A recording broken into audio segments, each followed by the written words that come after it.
je m'appelle Julie Auréfis, donc je suis étudiante en licence professionnelle gestion des relations humaines à l'IUT Lyon 1 et je suis chargée de coordonner la logistique pour la journée du 3 juin 2015 autour de l'essaimage. Alors la journée essaimage comporte différents événements. La première partie se déroule, donc ce sont des stands de personnes qui ont monté leur société grâce à l'essaimage.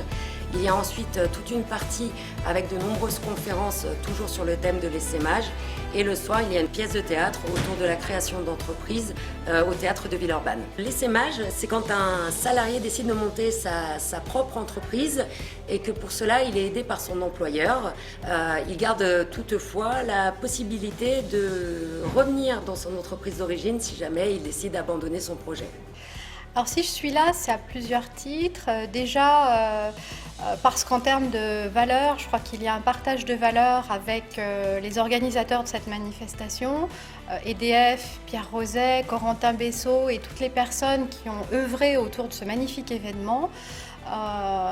Avec les autres partenaires qui travaillent aussi sur la création d'entreprises, sur l'essaimage, puisque la thématique de cette journée, c'est entreprendre de manière innovante et responsable. Je pense qu'on est complètement dans la cible, de par le fait que nous employons 100% de salariés handicapés, responsabilité sociétale mais aussi environnementale, puisque nous sommes sur du quasiment zéro papier.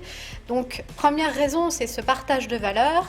Et deuxième raison, c'est aussi le fait d'être immergé dans un milieu d'étudiants et de pouvoir être porteur d'un message, notamment un message d'espoir auprès des générations futures, celles qui construisent notre avenir, l'avenir de la France, et qui est de leur dire qu'entreprendre, même en période de crise, même quand on est senior dans mon cas, même quand on est une femme, même quand on a une RQTH, une reconnaissance travailleur handicapé, ce qui est mon cas depuis l'âge de 17 ans, eh bien c'est possible.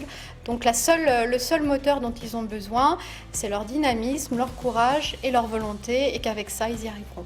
Pour être entrepreneur, je pense que les qualités dont on doit faire preuve, c'est bien évidemment d'avoir le sens de l'autonomie. Je pense qu'il faut avoir une certaine dose il faut avoir une bonne dose de pugnacité aussi, parce qu'on peut se laisser, on a, comment dirais-je, un rythme d'activité très cyclique. Il y a des moments ça avance, on a la prospection aboutit, les fonds arrivent, etc. Puis il y a des moments, il y a des périodes de creux qui sont beaucoup plus difficiles à gérer, et donc il faut faire preuve de pugnacité. Et puis, mais là c'est en amont de tout cela, je pense que ce qui est important quand on est entrepreneur, c'est également d'essayer de se trouver là où les autres ne sont pas. Puisque si on veut à la fois faire une activité qui est avec une marge significative et un volume de vente intéressant, on ne peut pas, en tant que petite structure, se mettre en concurrence avec des gens déjà très établis et qui font ça sans doute mieux que nous. Alors, les principales difficultés que j'ai pu rencontrer en tant que créateur, il y en a une que je mettrais, c'est pas que je la mettrais en premier, mais elle a son importance par rapport à cette journée d'essaimage, c'est que quand on vient d'un grand groupe comme La Poste, plus de 100 000 personnes, on a forcément une responsabilité qui est précise par rapport à l'ensemble des activités du groupe. Et donc quand on se retrouve patron de PME, on a de la compta, de la gestion, on a de la prospection commerciale, de l'organisation. Et bien évidemment, ça nous amène à toucher à une palette d'activités beaucoup plus large, et c'est un équilibre à trouver. Alors, je suis là aujourd'hui parce que j'ai participé donc à ce concours et que ça me touchait effectivement sur les deux points que vous avez évoqués. Innovant parce que l'entrepreneur doit amener des innovations, doit aller de l'avant, proposer des choses nouvelles. Donc il y a ce côté, je dirais, locomotive de tirer vers des nouveaux produits. Et puis après, le côté responsable fait partie, à mon avis, du rôle de l'entrepreneur à tous les niveaux, que ce soit à la fois sur la démarche de l'entreprise et vis-à-vis de ses salariés. Moi j'étais étudiant donc, à GEA à côté à la Doua. Donc en fait au cours de ma deuxième année, j'ai monté ma société d'état des lieux et de diagnostic immobilier avec mon frère et deux autres associés. Et donc en fait, voilà, l'idée c'était vraiment de développer une société en parallèle de mes études pour les financer, et après pourquoi pas travailler donc, au plus long terme dans cette société. Je viens ici pour aussi partager mon expérience avec certains plus jeunes. Il faut vraiment être motivé, il faut en vouloir. Et après, moi ce que je dis beaucoup là, dans mes stands, c'est qu'il faut être entouré aussi de personnes avec qui on a confiance, qui ont des compétences différentes. Voilà, moi je suis avec on est 4 associés, on a tous des compétences un peu différentes dans la com, la comptabilité, l'immobilier. C'est ce petit mélange qui fait que ça marche bien Et derrière, après, il faut aussi avoir certaines qualités relationnelles pour développer un réseau, surtout dans le monde actuel où le réseau, je pense, est primordial.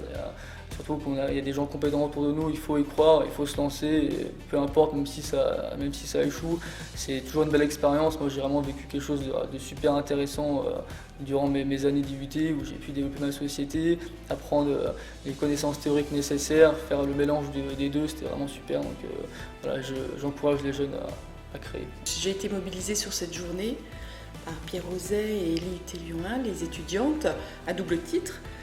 D'abord parce que je suis un nouvel entrepreneur aussi, et puis parce que ma spécialité c'est le handicap et l'accompagnement des entreprises, qui est donc au cœur de mon activité. J'étais en fait salariée pendant une grande partie de ma carrière professionnelle dans les grandes entreprises.